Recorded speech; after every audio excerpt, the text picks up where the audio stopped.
Hello, this is sort of retired travel writer and commentator Jakethewriter with today's podcast. It was inspired by what I call my real travel blogs, written after I no longer had an editor paying my wages. Ain't that the truth? Warning, this item may contain some fat-related issues, so if you may be offended, don't listen to me. I call it Travel That Broadens the Behind. This was motivated by a story that hit the internet recently about a morbidly obese lady who had set up an online begging bowl to pay for her weight-reducing operation, new knicker elastic, rubber band or whatever they call it. In spite of being broke and unable to pay for her operation, the National Health Service had now let her down. Her sad story was that the NHS were going to do it, but had now decided she didn't qualify and were refusing to pay for it. She had gone ahead and booked it privately anyway for around 10 grand, and she was hoping her story would touch the hearts of the charitable public. Her troubles had now got worse. The media, sniffing around for a story that would touch the readers' hearts and kick the cruel NHS at the same time, discovered that the fat lady was not singing quite the same song, and they had discovered that her husband had inherited some cash, about enough to pay for his roly-poly wife to have her desired operation. But, and here's the rub, they'd spent their windfall, wait for it, on a luxury holiday cruise. Here endeth the fat lady's tale, as far as I'm concerned, along with all her hopes of a free operation. I wrote a while back of a travel brochure that broadens the behind. It's called a cruise brochure.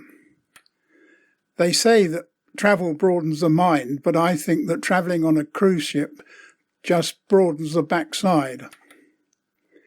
OK, a cruise liner may put on half a dozen lectures force-feeding culture to the masses with classical civilizations and the history of mankind, etc., but travelling universities they ain't.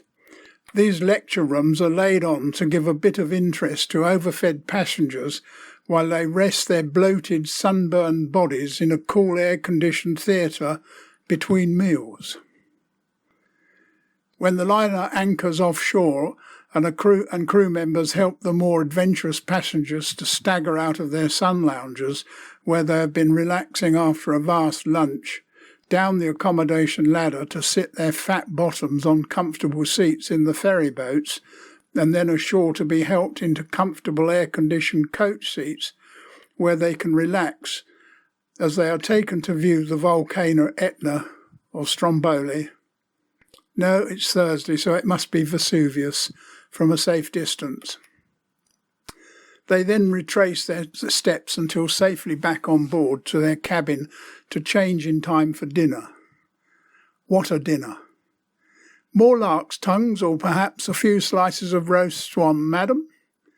I don't pen this as a travel writer, but as someone who was fattened regularly on the great Cape liners, and even once on the greatest of the Queens. I also met a few of them, ducky.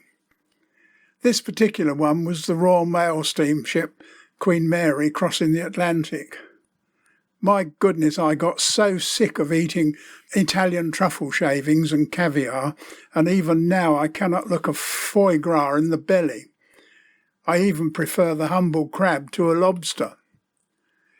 My job as an extra junior fourth officer was to put my good training as a ship's navigator to good use by showing the rich, overweight and overfed passengers around the ship, having to flirt with their trophy wives and then join them at their dining table to dine right royally.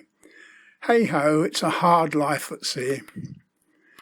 It was a long time ago, and both the Cape liners and the Atlantic liners carried richer and fatter passengers than modern-day cruise liners, but the recipe is the same.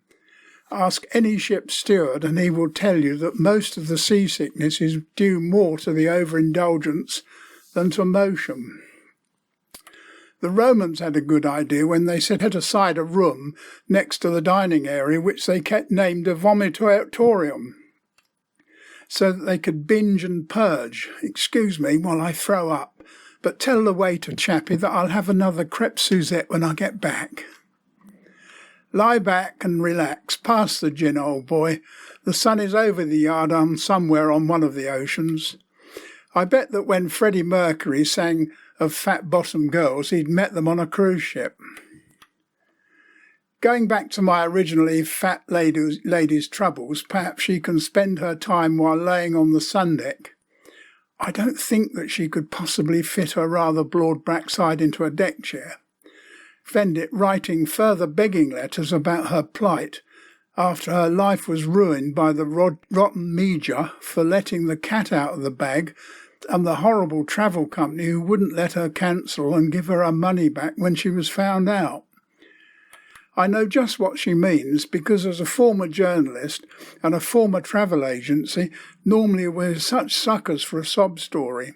In fact, we would usually have been the first to donate by the Go Fund Yourself or whatever it's called. I'll leave you with the words of one of my favourite sea shanties, but don't worry, I'm not going to sing it. Come all you no-hopers, you jokers and rogues. We're on the road to nowhere, let's find out where it goes. It might be a ladder to the stars, who knows? Thanks for listening. See you next week.